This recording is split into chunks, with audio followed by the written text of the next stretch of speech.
We are very excited to have you guys here today, mainly because it's December 19th and we're just excited that you are still working. Uh, that's because that's the thing. When I ran my MSP, like I kind of shut down from Christmas Adam. I call it Christmas Adam the day before Christmas Eve, because Adam came before Eve. Anyway, so Christmas Adam through New Year's Day, I just shut down the whole MSP. So I'm sure my customers loved that. Yeah, none of your clients had issues in those weeks. Well, the great thing is I had a lot of manufacturing clients, so They did they the all same. shut down too. It's great. Yeah. So, hey, welcome everyone to Office Hours by Alternative Payments. While everyone filters in, I'm going to activate a poll. I promise we are not going to do anything nefarious with your poll answers, okay?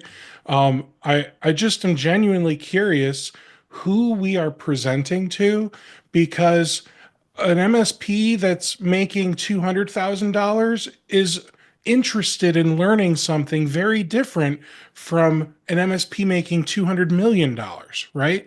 So if you could just take like 2 minutes, answer all of the poll questions, that way we can make sure we are tailoring future office hours events to you and people like you, that would be super great.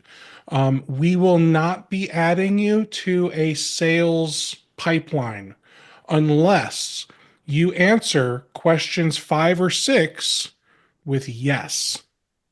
Okay. So if you answer questions 5 or 6 with yes, we will reach out. Otherwise, we're not going to pester you. Okay. Because I ran an MSP. I know that sucks. And I don't want us to be the bane of your existence.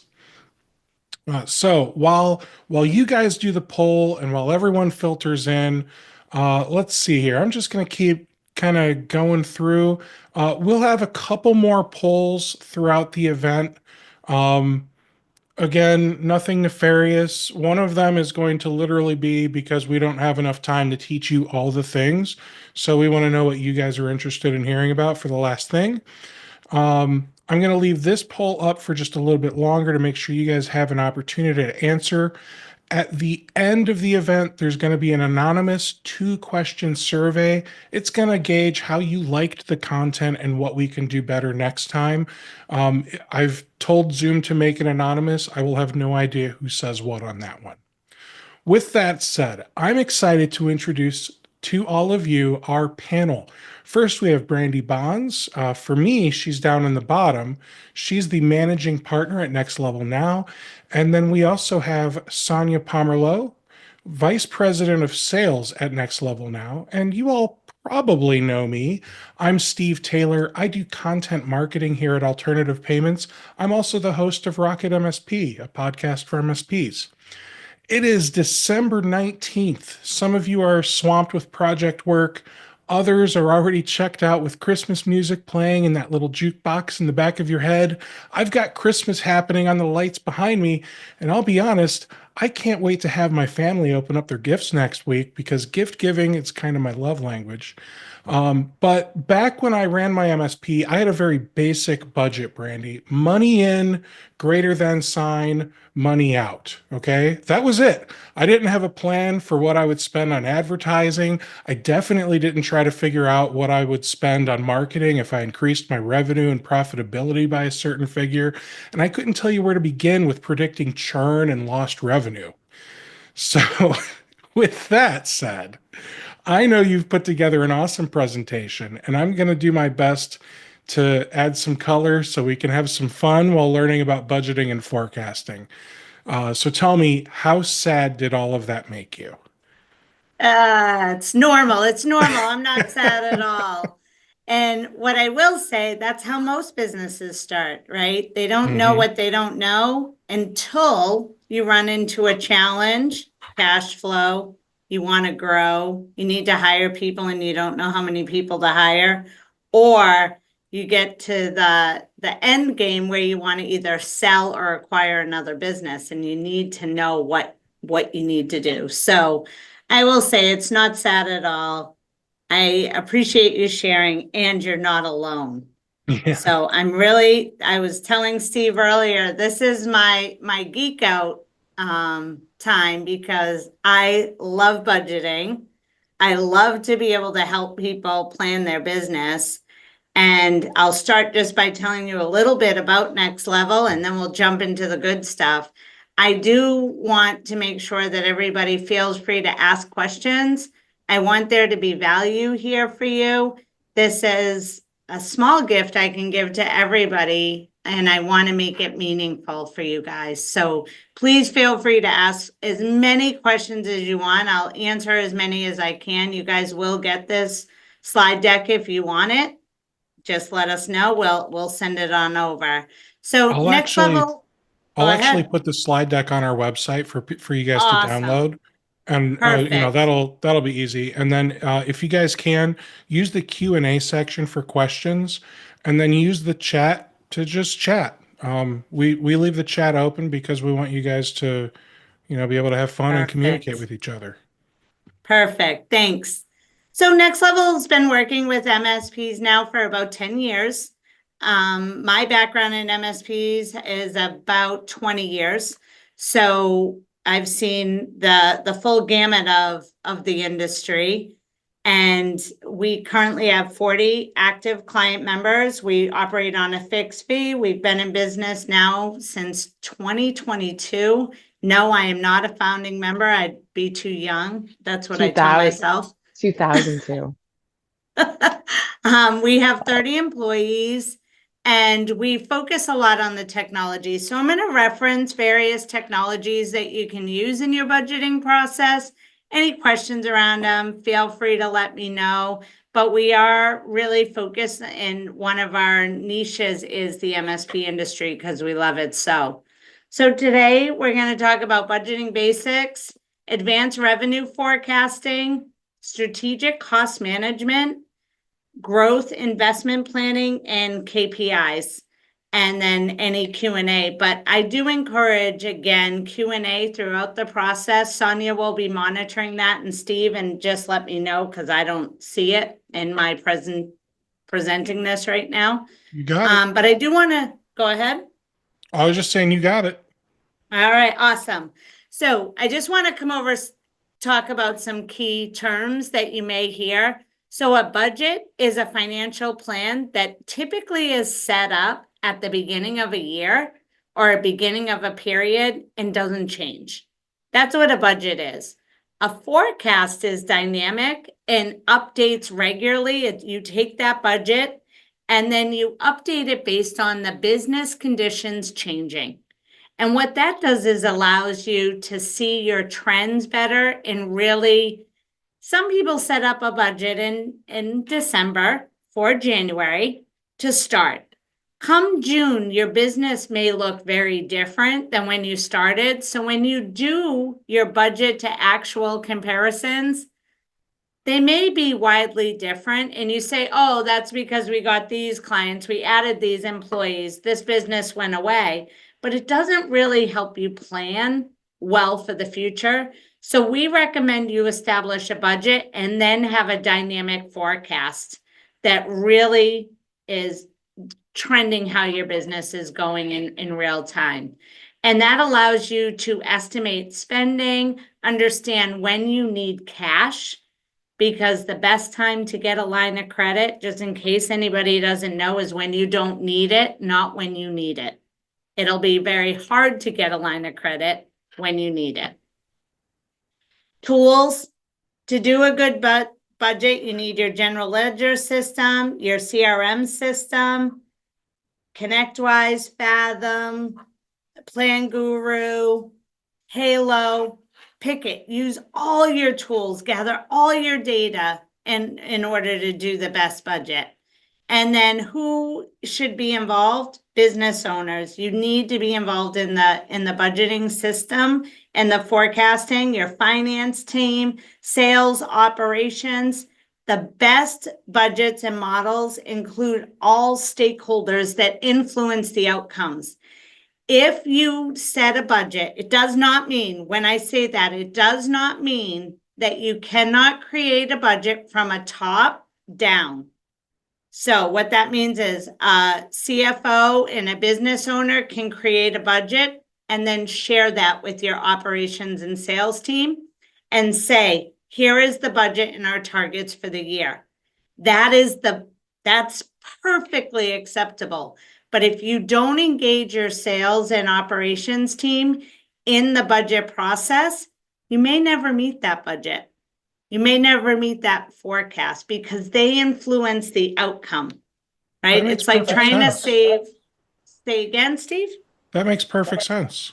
Yeah. So think of it in your personal life too. If you're saving to buy a house, but you don't share what that savings goal is, your spouse may never help you get there. They may spend money on Amazon, which is like Jeff Bezos is at my house all the time, right? But if everybody is involved in what you're trying to do, you're gonna meet those outcomes.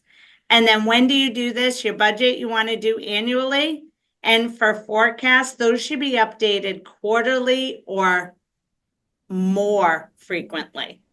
Okay. Now, now what about MSPs that are just one man shops? Does any of this change? I imagine the big thing that's going to change is probably the tools. They're not going to have as many tools available to them because they're not going to spend money on a lot of this stuff. And Well, they then may have they're probably dealing QuickBooks, with smaller numbers too. smaller numbers, but yeah, it does matter because especially if you have a goal that you want to try and reach. And that's what we're going to talk about here, right? So even if you're a one person MSP, maybe you're looking to try and get to a place where you could pay yourself a salary or a salary that you're worth, right? Versus just taking whatever's left. Or maybe you want to know when to hire your first tech. Developing a model is part of a business plan that helps you lay out where you're trying to go and gives you a roadmap to get there.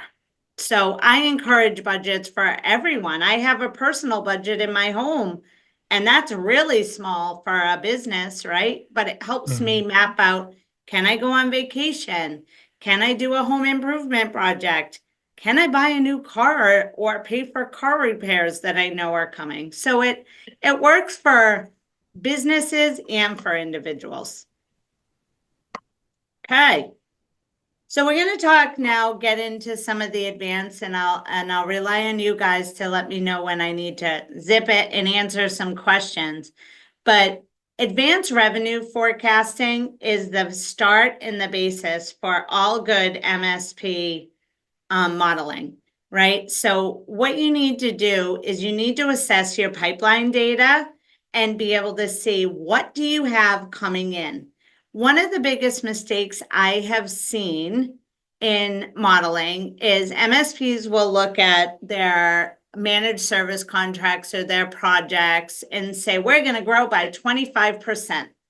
And they add 25%. Well, I want to talk a little bit about why that's not great.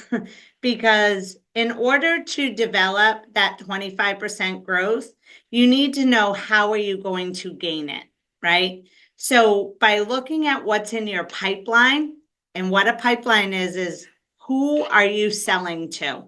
A lot of times I see business owners, upwards of $6 million IT companies that say, oh, I have it all in my head. Well, writing it down helps you really assess the probability and determining what's in your pipeline, how likely is it to close, and what does that revenue correlate to. It also helps you look at what does your customer life cycle look like when you do this advanced forecasting, and understand some of your renewal patterns and when you can upsell to customers. So when doing this for your revenue, you want to look at your existing contracts. That's model one, right? Who are the customers? What do the contracts look like?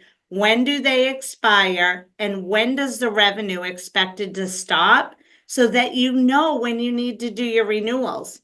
How often do we see renewals that have come if it's not an evergreen, meaning it renews automatically, how many times do you go, oh, that contract's out of renewal and I gotta get that, and it's 3 months later? You want to be on top of your business and making sure that if you don't have an evergreen clause, which I recommend, which is on an automatic renewal built into your contract, that you reach out. And it gives you an opportunity to connect with your customers and potentially upsell or add on if their business has grown. So that's number one. Number two is new business. And that's where you say, okay, how many customers am I talking to, or businesses am I talking to that are in various stages of the sales pipeline?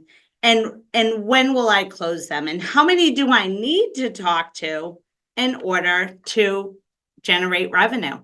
Right? And we're going to go into that one really detailed in the next slide. But then the other is projects and add-ons. So those typically come from your existing customers. So you want to know, what of your existing customers do you know that you can anticipate in new revenue in the coming year? One of the models that I see a lot are, you look at, if you're a managed service provider or a security provider, you may say, for every fixed fee contract I have, I know I'm going to get 3% or 5% of revenue in a project for those customers. And that, once you know what your trends are, which is looking backwards, you can come up with that number. Okay, any questions so far? Okay, I'm going to move on.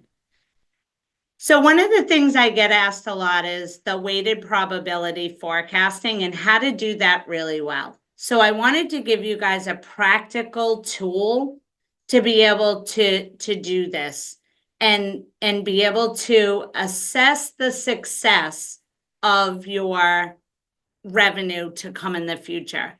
So step one for this is to identify the stages of your sales cycle, right? Everyone qualifies it differently, and every IT company goes through it a little bit different. But you get that first meeting. That's when your probability, if they are meeting with you, they are beyond a lead. And if they're scheduling a meeting, I correlated that, as you can see, to a 5% probability. Qualification, you've deemed that they can use your services and you can provide good services to them. Then you assign a probability to that, and so on and so forth. So once you have assigned out what your stages of your sales cycle are, and you may only have 3 stages, met them, send them a proposal, yes or no. And that's okay, but your probability weighting will be smaller, right? It may be first meeting, 5%, send them a contract, 30 to 50%, right? Depending on what your close cycle is, and one loss is 100, if that makes sense. The next is, you want to go through each year deals and assign them the probability based on the sales cycle. Where is it? So I did do a little example here where your total pipeline may be $50,000. Well, that's not the amount of sales you're going to close based on the probability. So when you use this weighted probability forecasting, in this example, your pipeline would only be 24,000, not 50. So you can cut that right in half there. And this exercise, I do recommend using a tool. Tools that can be used are ConnectWise. If you use the Cell module, you can do it also in Autotask. You can do it in HubSpot or Salesforce, as well as in Excel if you don't have a lot going on. But consistently tracking your sales cycle and how your customers move through it will help you determine how many first meetings do you need in order to get to a 1 contract, right? So if you say you want to grow by 25% and you're $1 million, how many meetings do you need to have to get to 250,000? And that's how you back in to that revenue number, because it's all about revenue and you need to have that nailed down pretty tight. Make sense? Any That questions? does. Yeah, are there Uh, any questions so far? no, no questions yet. I'm going to launch one more poll. We're thinking about creating a community for MSPs all around um, finance, accounting, mergers and acquisition, etc. Great, And the poll is to gauge everyone's interest in said. Um, great. And And I'll move. I do see in the chat that Bryant asked if yes, we're going to be sharing the recording. Absolutely. yeah. Yep. Um, yep. Okay. Now we'll talk a little bit about strategic cost management. So once you establish what your revenue is going to be or needs to be or should be and how you're going to map that out, strategic cost management is super important. And I did not put on this slide but you never want to go through your costs and say, my revenue is going to go up by 10%. I'm going to add everything is going to go up 5%. You want to really go through each of your line items. Some may be a percentage of revenue. You want to think about drivers. What drives costs to go up or down? Insurance, for example, different types of insurance are driven by workers' comp is driven by labor. Business liability is driven by revenue. Payroll taxes are driven by labor. Travel expenses may be driven by revenue or opportunities, right? How Mm. many opportunities are in your pipeline? So you want to go through and really look at line by line and be thoughtful in your planning process. It could be that you have auto expense because you have a lease, and that's a fixed fee. So really be thoughtful line by line. But step one here is to do department level P&Ls. So looking at your departments or your cost centers or stakeholder ownership, right? So if you are looking at your operations team, you may look at your engineers separate from your help desk, for example. If you break it out that way and analyze the profitability, could even be by service offering. Okay. So you may have a security, you may have managed services, and you may have projects. When you look at those P&Ls that way, you can see how you are profitable. And it may only be revenue and labor that you can drill into, but there are software tools and other things that go into that. And you want to try and predict that and then identify ways to improve profitability, right? So a lot of times we see MSPs really like tools and technology, which is fantastic. But sometimes you have tools and technology that people aren't using. And you want to assess that. Can you cut it out? And when you look at it by these departments or cost centers, what happens is you're able to see the costs that are going into each of them and identify how you can cut some of those.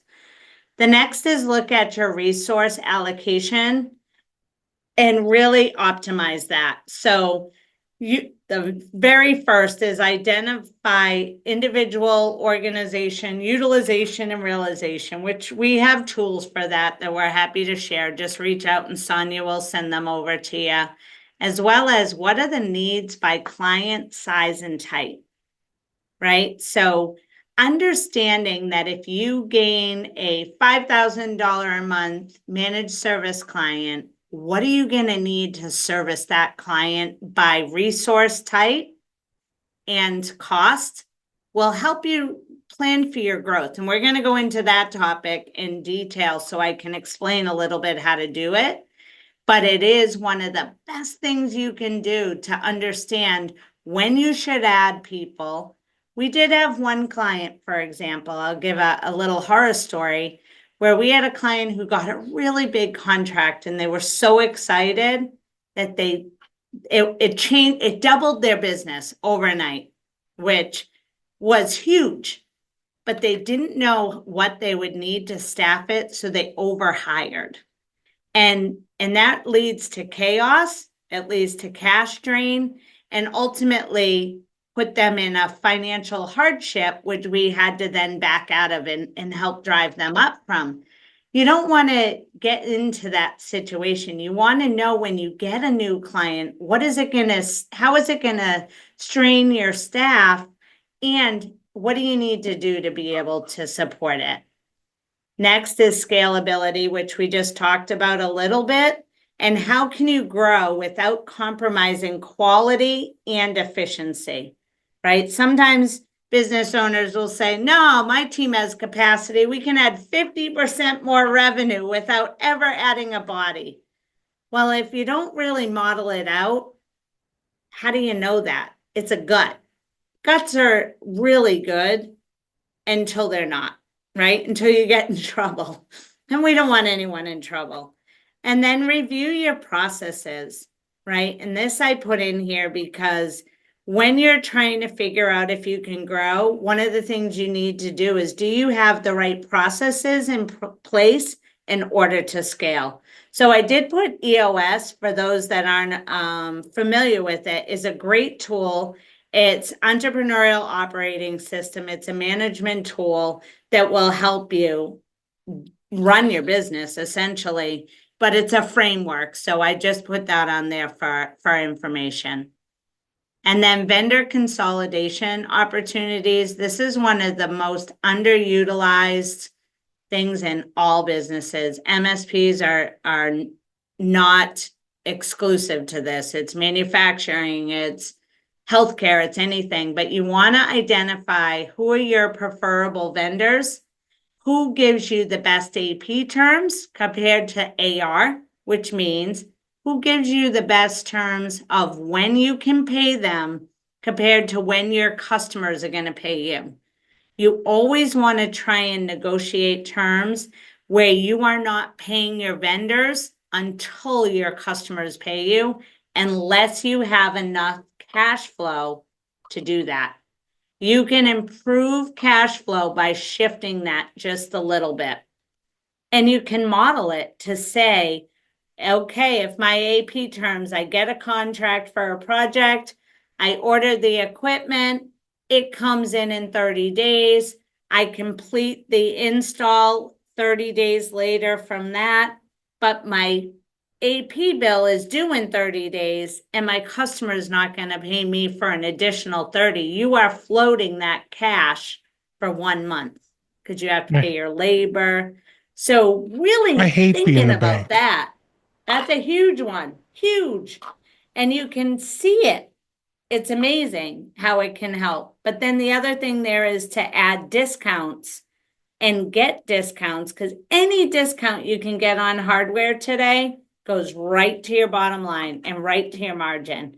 And that's what we're all trying to do, is improve profitability. Any questions on this? You know, I got to say, I absolutely hated being the bank. So any way that I was able to get my client to like prepay for the hardware, like, Yeah. you know, finance it, something, so that way it's not coming out of my bank account for 60 plus days. Yeah. Cost management, cash flow management, all the different ways you can say it. You know, that's no matter Huge. what size your business. I would say, I would even argue, the smaller your MSP is, the more important it is for you to Yeah. understand your cash flow and be able to manage it. Yeah, and a good model, Steve, and it's not just a P&L, right? It's a P&L, it's a balance sheet, as well as a cash flow forecast. Because understanding that how cash is going to be affected is king. If you don't have cash, it's really hard to run a business. Really hard. All right, I'm going to go into resource allocation. Now, this looks like a busy slide, but I wanted to talk about this for MSPs because understanding how many people you need is key, right? Whether you're big or you're small. So understanding your bands of clients, and that's in this first slide here, and how many hours does it take for you to service in an average month a different band, gives you what the average rate is. This is your revenue, and gives you your average rate per hour, right? And tells you, based on the number of clients you have, what's your monthly revenue to be. With your existing clients, looking at your revenue in this way, and then identifying what the service need is huge, right? Because now you can qualify what type of business should I go after. So in this instance, right, you would think, oh, it's only 3 hours a month to go after 600 to 1,000 or an average 750 a month MSP, but I want the big dogs. I want 3,000 a month. Well, look at the difference of your effective rate per hour by those two. So really understanding the type of client you want to go after and some of the pitfalls that you run into is huge. So like this is actual data from a client. I didn't make it up. It was what we provided.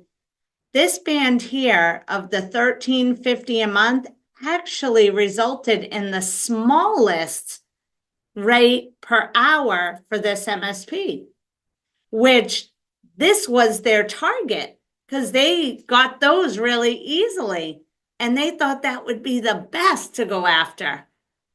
But in reality, it wasn't. And if you look at here, the 7 clients were at 3,000 a month, but they only made 115 an hour. So understanding that and knowing how to course correct helps you get to that rate per hour that you want to get to without compromising quality and effectiveness, right? So that's the step 1. And it gives you your own benchmark by category. Now you can set these groups up in ConnectWise, in an Autotask, in Halo, to be able to look at your customers in a different way. And I recommend it, right? It's just a filtering to be able to see. Once you know what those hours look like, you know how many monthly hours you need in order to service your clients, which is like, okay, if this is hours per month that I need, we all have about 160 hours a month available. It tells you how many people you need right there. Did everyone else's minds just go? So I get so dorky about this stuff because it's not hard, but you don't think about it, right? When you're running your business, you're not thinking about these little details. You're just going through running your business. So now you know how many hours. Now, let's say you have a team where you have all different tiered techs, as in this case, and this is the same data that ties back. You have tier 1 techs, tier 2, tier 3, tier 4, a manager, project manager, security, blah, blah, blah, blah, blah, right? Well, how many, your tier 1 techs probably don't use a lot of your engineering or tier 4 techs, but they are using your tier 1 techs, right? Mhm. So what this does here is you rate how much time is being spent on that band of clients. Now we have all of this data from timesheets attached to our contracts, attached to our fixed fee, pick it, right?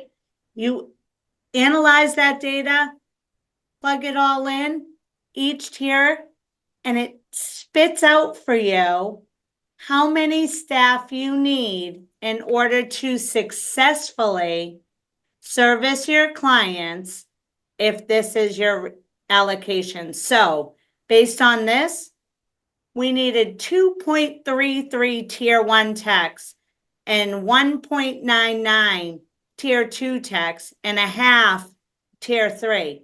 Well, you're not going to hire a half a tier 3 But maybe in this model, you're going to have 2 tier 1s, 2 tier 2s, and 1 tier 3 or 4 that can go between the tiers instead of hiring all of those individual positions, right? And this is all based on a 40-hour work week, but it gives you the ability to see it. And a lot of people may say, I need security. I need a lot of security. Well, according to this model, we needed 0.28. So maybe you hire a project manager or a manager that has a security background to help facilitate that. So now you get your planning, and now you know if this number, oh, I went ahead.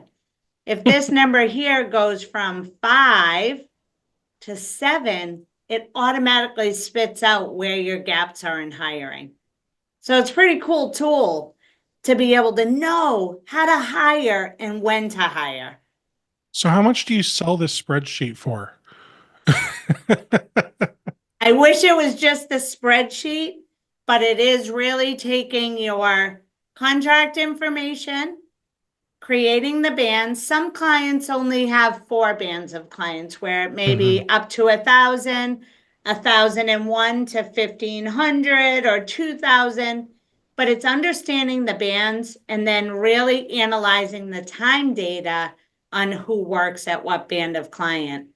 So I wish I could say we could help you with this, but it's really about getting in there and geeking out over your data to figure out what it is that you need. And really, when you are doing the hours spent by client type, you do want to factor in, here's a key thing.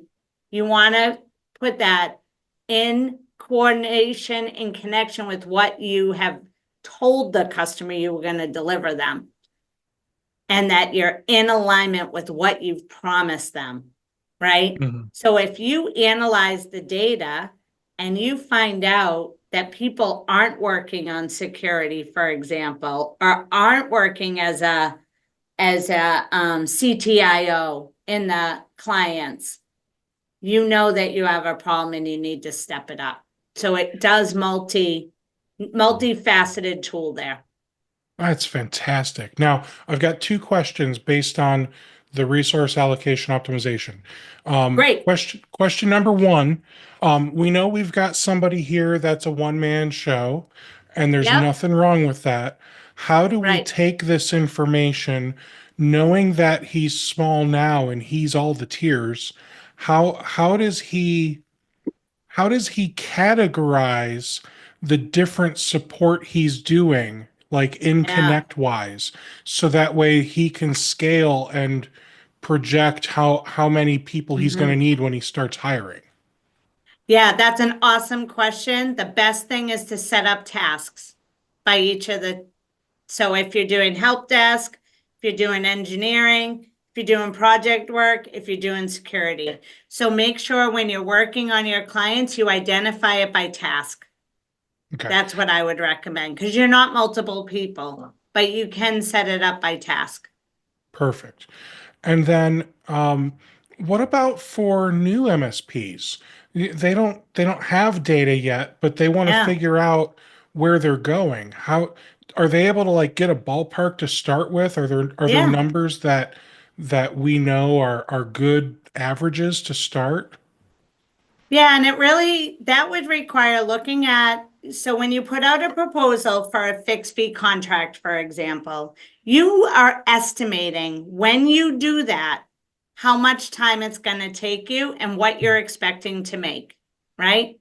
So what I would do if you're brand spanking new, take this, add your tiers that you want to have. I don't recommend 9 tiers, but you can have 9, right? If it's hard to break it down, but you put in what your tiers are and you put in what your estimated averages are that you've done to behind the scenes for your proposal, and then what your average rates are going to be based on that, and then your effective rate, and then check back every month, every week to make sure that your assumptions are accurate.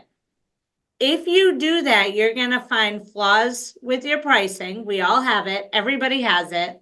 So you will find that. And then you will start to build your own benchmark of data. But it all starts at that sale. And it may look like where you're going to come in here and say, okay, here's my average rates that I'm charging. And I know what my target is, $150 an hour, and you'll back into your hours. And that's okay. That's okay to do. If you know your target is $150 an hour, realized rate, and you're charging a customer, $1,000 a month, it'll back into the number of hours that you're going to drive to. And So cool. that's perfectly acceptable to do. Okay. Anything else?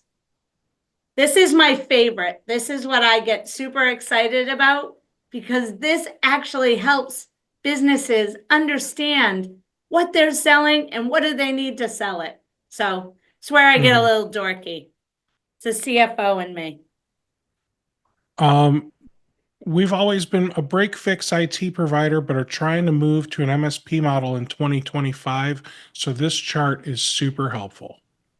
Oh, great. I'm glad to hear. And it will help because you can take, if you've been a break fix, you can take that data that you've been working on and you can then analyze it, look at what you've charged your customers each month, add an upcharge for the fixed fee, and now you have a new contract, right?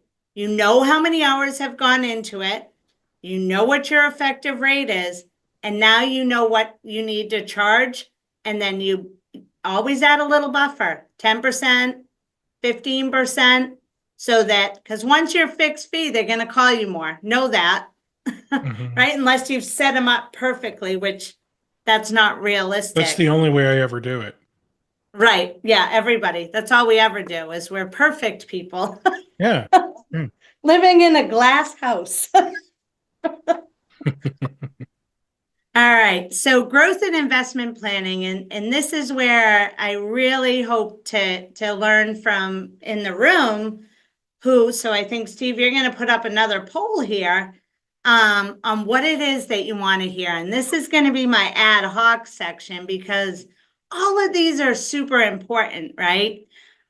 When you are looking to grow, you need to know a couple of things. And all of this is all around that. What's it going to cost? And what do I need to do it? So whether it be new service or product lines and identify what that's going to look like, which I would absolutely use that resource tool for, as well as the pipeline tool to really assess that, understand and evaluate the ROI on going into new markets. Do you want to grow across the United States? Are you in one state? Do you want to add on other states? There's costs that come to doing that. And you want to run what that looks like. I have a client who took their knock and moved it to the Philippines. There was a cost to doing that needed to be analyzed and assessed and made sure that we were able to make it make sense, because what you'll see when you expand in markets, for example, is your profitability will go down and then it will come back up over time. And you want to have an expectation of cash draw and what that's going to look like. Acquisition preparation. This is a huge one. Guys, I can't even stress this one enough. Model, model, model. Because if you want to bring on a new customer, how are you going to integrate it? What's it going to look like? What are the additional costs you're going to have? If you want to sell, you need to know what is that going to look like and have your book set up really well, or you lose value. I want to say that again. Have your book set up really well, or you lose value. And when you Now, say really well, do you mean, like, for example, set up the chart of accounts to the service leadership index or? service leadership, but it's really making sure that you have revenue in buckets that can be analyzed. It's having cost of goods sold appropriately set up, meaning your direct labor is in your cost of goods sold. That's a big one. And making sure that you are tracking all your costs in accordance with accrual accounting. Okay? If you're running your books to cash, you devalue yourself because you don't know how much EBITDA, earnings before interest, tax, depreciation, amortization, that's a common term, EBITDA, you're really pulling off. And multiples for acquisition are all on EBITDA. If you only know cash, you could be selling yourself short and you will be taken advantage of. So it's important to model that. And then R&D budgeting for emerging technologies, you absolutely want to plan that. And once you have identified the innovations, you want to look at that and incorporate what value they could bring into your financial model. And cool isn't a financial focus, guys. Cool is just cool. Does it save you time? Does it generate revenue? So what do we got on our panel? What do people want to talk about? Well, guys, right now we have a two-way tie between acquisition and market expansion modeling. So I need one more of you to vote. That's what I need. We've got 11 of 16 of you voted. We've only got time for one of these. If I don't get another vote, I'll just pick one, and I'll pick the one you don't want intentionally.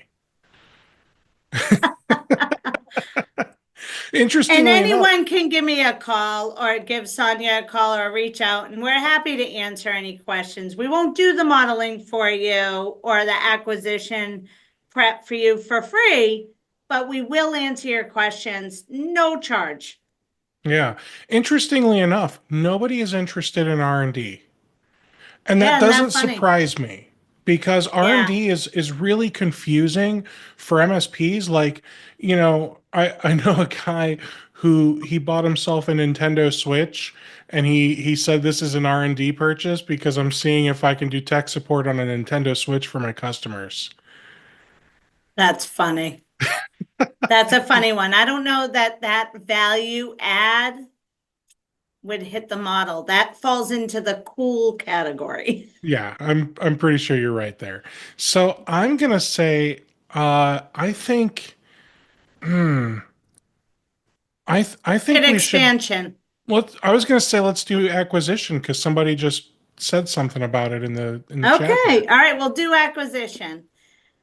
So when you're working on an acquisition, and this is when you are purchasing another company, there's a whole bunch of factors you want to take into consideration that often gets overlooked and why it's important to model. Okay. And I'm going to lay out the areas to think of.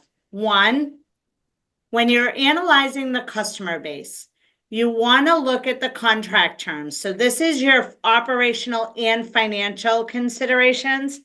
So if the contract term is only 1 year, you want to look at how many customers are going to be expiring within the first 6 months of that acquisition. And that matters, right? Because you're likely to lose customers in an acquisition.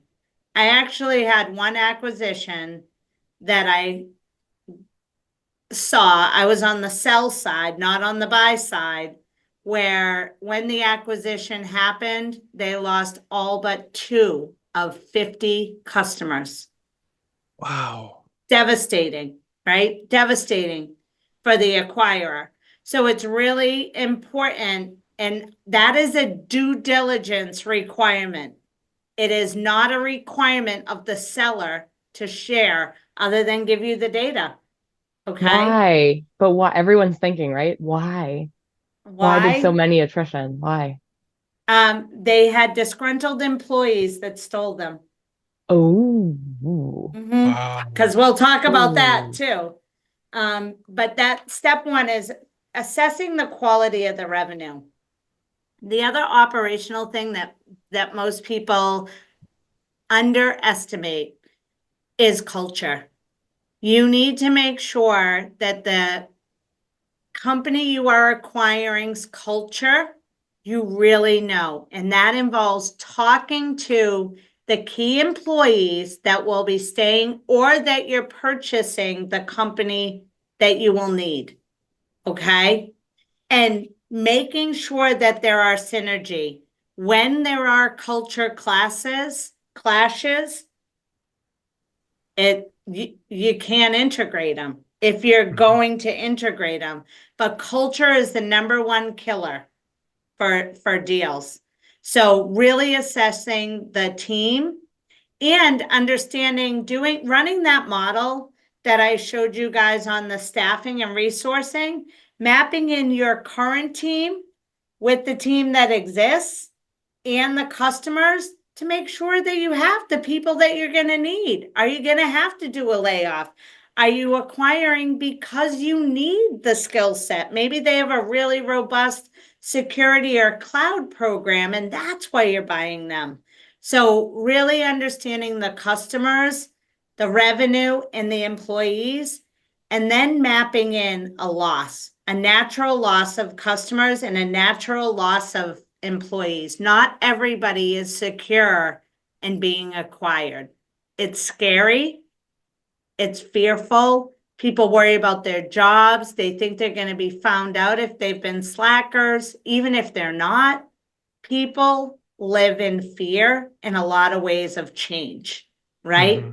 So when you run different scenarios. You lose 50% of the revenue and you lose 50% of the employees. What does it look like? Can you still pay your debt service? What does that look like? Will you meet your covenants? What does your cash flow look like? Will you have enough money to pay for people? Or will you make this acquisition and be preparing for a layoff? Nobody wants to do that. So mapping all that out to be able to see and do I call it what if scenario planning is key. And having those really candid conversations. A lot of times what I've seen on acquisition is an over focus on technology use or tools. I'm going to tell you guys the secret. If you use ConnectWise and they use Halo, really easy to get into one system. Don't overthink it. Focus on the financial implications and the culture to make sure there can be some synergy there. And look at the deal as a whole. When you're acquiring, there are different ways to frame purchases. It's not all, I'm going to give you cash and then I'll have a holdback should customers leave me, right? Doing that what if scenario planning tells you what that holdback should be. But if you are looking to keep the sole proprietor or key people engaged post-acquisition, maybe you offer some equity instead of cash. You maintain majority, but they get some of the equity to stay on board. There can be a value add creation that is combined that owner may want. And we see that more and more now. That's one of the biggest trends that we're seeing. So really doing that modeling and planning for the worst case, for the best case. It's exciting when you're buying a company and people get caught up in the best case scenario, but you need to plan for the worst case. Yeah. Now we're going to have probably a plethora of questions all around mergers and acquisitions now that we started talking about expansion. I do want to let you guys know that in January and February we have 4 sessions coming up all around M&A. So if we're not Perfect. able to answer your questions today, we will be able to answer them. You just got to come to future sessions.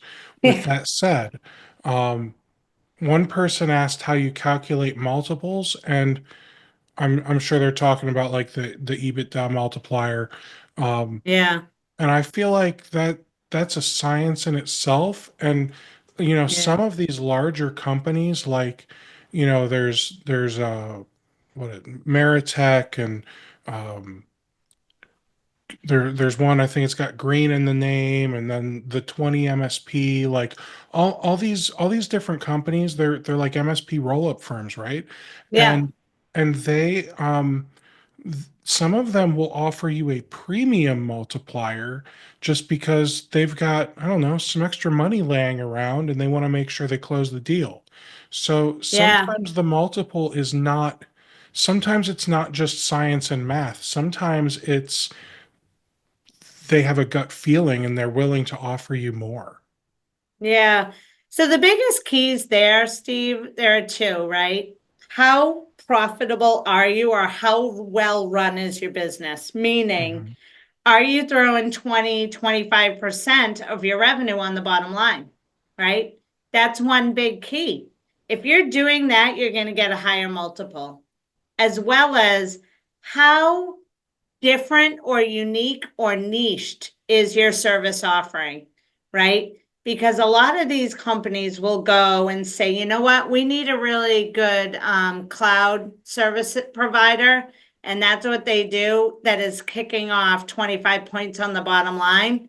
And it may not be at that $1 million threshold. It may be 500,000 on the bottom line, but the multiple payout will be that of $1 million or more, because you figured out the sweet sauce for maximizing profit. Right.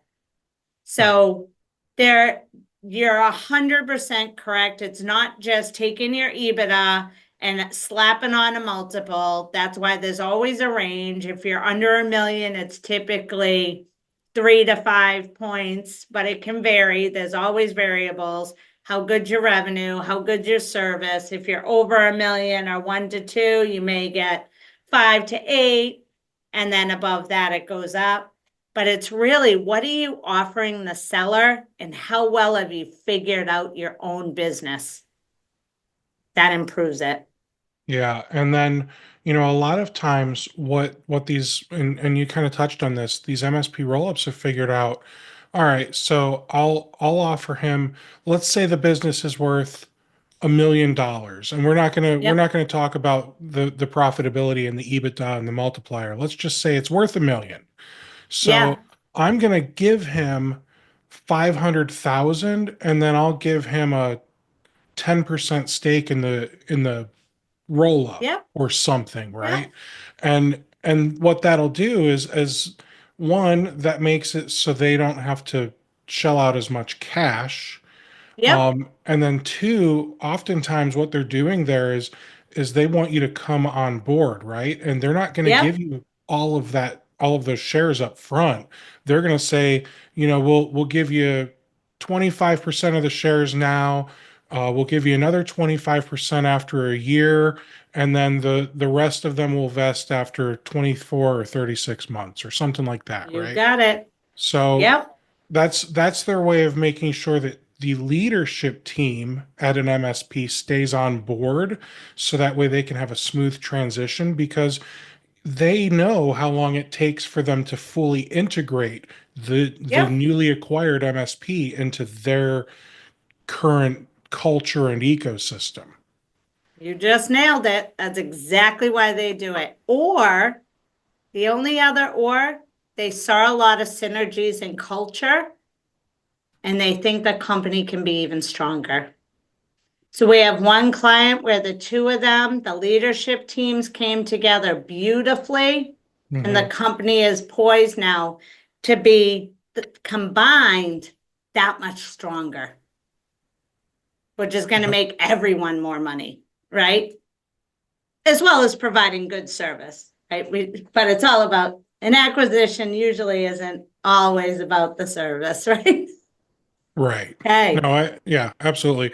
There are, and you've kind of hinted at, like, there are so many different reasons MSPs will acquire someone else. It could Yep. be because someone wants to retire, they want to get out of the game. It could Yep. be that someone built their company specifically to be sold. You Um, got and it. and other people build their company specifically to acquire. And then And then there's other people who just build their company and they don't think about selling or acquiring. They just build a company and say, let's make this thing as big as we can make it. And That's that's right. okay too. Like I don't feel like there's a wrong answer as long as you're profitable. That's right. That's right. Unless it's a hobby. And I know Yeah. we're running out of time here, so I did want to be cognizant, but performance metrics and adjusting, all the things we talked about, you just want to measure and adjust. And Hmm. that's what we want to make sure people are doing. And this will be in the slide deck, but you really want to be focusing on watching the data trends and course correcting where needed. That's the biggest key. Okay. Biggest key. And I Wonderful. think that's what I got. Well, great. Well, hey, thank you so much, Brandy and Sonia, for coming on here and doing this. I don't know about you guys, but I have learned a lot. My brain has exploded at least 3 times, and I'm kicking myself that I didn't do this stuff when I was running my MSP. Um, the whole hindsight is 2020 thing, right? But the cool thing is now you guys have been empowered with some of this knowledge, and you are gonna sit there and you're gonna go, maybe I should talk to my accountant about doing some of this stuff. That's kind of what they're there for. But unless you ask them for it, a lot of accountants, they're already busy, so they're they're not out there scavenging. They're gonna help the customers that want help, right? So talk to your accountant. If you don't have one, reach out to Next Level Now. That's my call to action. We don't normally do that, but Brandy did such a damn good job that I want to throw that out there, that this is what she does for a living. And you guys should definitely reach out if you don't have someone already. I Um, appreciate that. absolutely. I can't wait to do this again with you next year. This has been great. Thank you so much. And thank you everyone else for attending. Take care, everybody.